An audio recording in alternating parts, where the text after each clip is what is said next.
Today, we're exploring standards of living in retirement.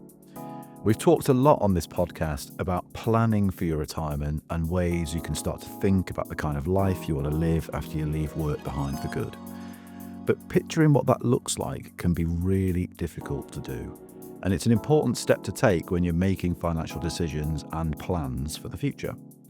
Luckily, Loughborough University has carried out a study to help us start to picture the kind of lifestyle we could have after we retire and to help you start to put those plans in place. That's right. It's a really interesting piece of work. And on her fourth visit to the podcast, Scilla Christmas, Policy Advisor for Civil Service Pensions, is back to talk us through it. Scilla, it's great to see you. Welcome back to the podcast. Well, thank you for having me, and it's lovely to see you both. Well, it's lovely to have you back with us, Scilla. So, before we get into the detail, why do you think this aspect of retirement planning, the financials, is such a challenge? And I think for all of us, looking at bank statements as bills is one of those things that we all need to do, but it often feels like a drag, especially as all the different terms can be confusing. Not to mention, there's always something more exciting you could be doing. I think we all love the idea of retiring, but we can't necessarily connect with the person we're going to be, or we don't want to think about getting old, which does make it harder.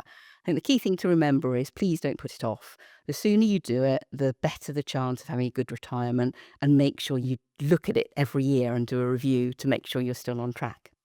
And actually, that's why we're going to talk about the retirement living standards, because it's a good way to connect you to what you'll get with your money at retirement and what you might be doing and why you're saving. So it's a good use of your time to look at them. Great. Well, in that case, let's get stuck in. So what are the retirement living standards? So the standards try and show you what life in retirement looks like across 3 different levels and what range of common goods and services would cost you for each. They're defined by minimum, moderate and comfortable standards and cover costs for those who are single or in a couple, and also show the difference between costs if you live in London and elsewhere in the UK. So what you're getting is figures which indicate what you'd need to spend to achieve a certain standard of living, which gives you an indication of the income you need to reach that standard. It breaks it down into things like maintaining your property, your weekly shop, eating out, transport costs, holidays, TV and broadband, making sure you've got clothes and footwear, and even birthday and Christmas presents. Wow. Really comprehensive. It is, but there's some important exclusions you need to be aware of. So if you have a mortgage or rents to pay and that will continue into retirement, then that isn't accounted for. Social care costs aren't.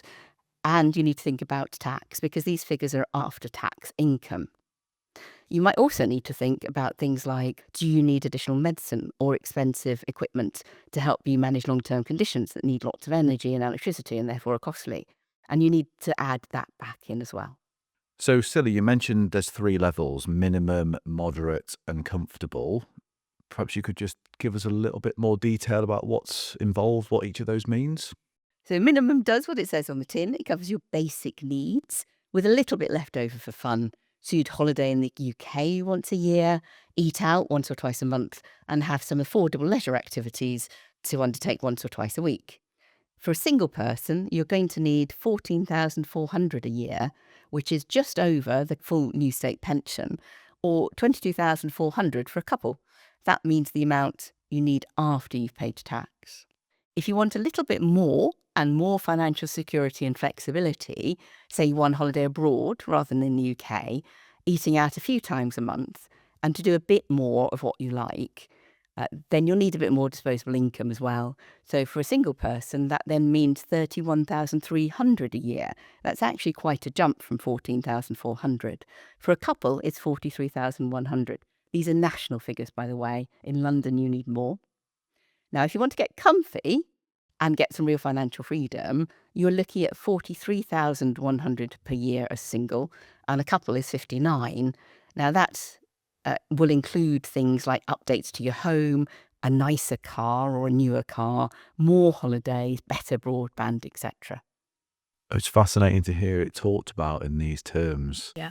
Because you said at the start, imagine what you want life to be like and what you want it to feel like. And when you start talking about if you want these things, I suppose it does bring it into quite sharp focus, doesn't it? And lots of figures there, lots of numbers, and we can make sure that all of that is included in the episode description for anybody who is listening and wants to see that in more detail. So, Scilla, what does it all mean? What should people take from this? First thing is, don't worry about it. Go away and plan for it and think about actually what you want and what you need. Because what you're spending now is not going to be your outgoings. I mean, I commute into London when I'm going into the office, and that costs me, frankly, a small fortune. I won't need to do that again. You'll drop that. You won't have to pay your student loans. Your mortgage may be paid off. You might get a free bus pass, free prescriptions. All of that adds up. That's taken away. And then what you're left with is what you need just for sustaining yourself and giving you some comforts. What you need to think about is these standards are sort of a rule of thumb, like your 5 a day type of thing. And it's a good starting point to get you thinking. And then you can look at, well, what do I want? What does my family want? What do my family need? So it's not prescriptive. Do look at it and play with it. You are in control. That's the important thing to think about. To summarise, a single person will need to be earning enough to spend around 14k a year to achieve a minimum standard of living, 31k for moderate and 43k for comfortable lifestyle. For couples, it's 22k, 43k and 59k.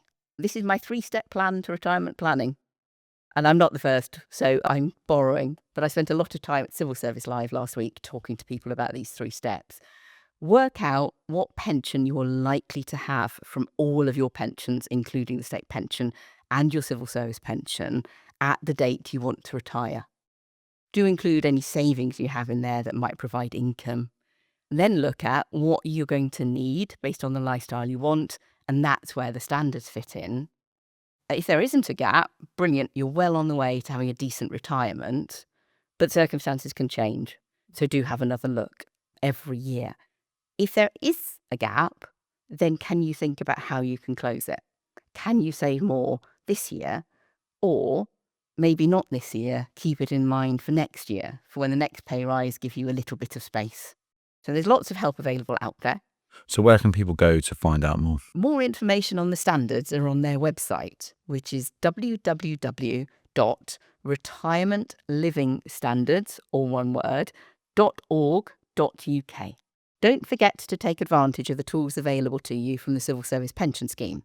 The Pensions Portal and Retirement Modelers can help you track how your civil service pension is building up. And if you want to, you can make changes, make additional contributions to make your plans for retirement a reality. If you've worked part-time or had breaks in service, your pension will be lower than if you worked full-time. So don't be surprised if you see that coming through in the figures. You need to consider that in your plans as well. If you're currently full-time and think you may go part-time, why not plan for it now and try to get ahead? You can get an update on whether you're on track for a full state pension from gov.uk. Select state pension on the front page and follow the prompts.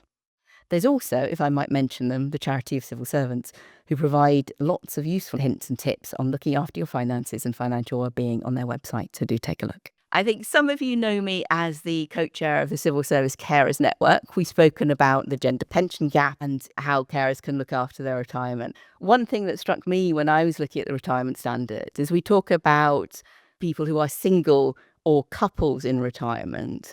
I was talking to a number of parental carers yesterday. Their children will never be in a position to leave home or look after themselves.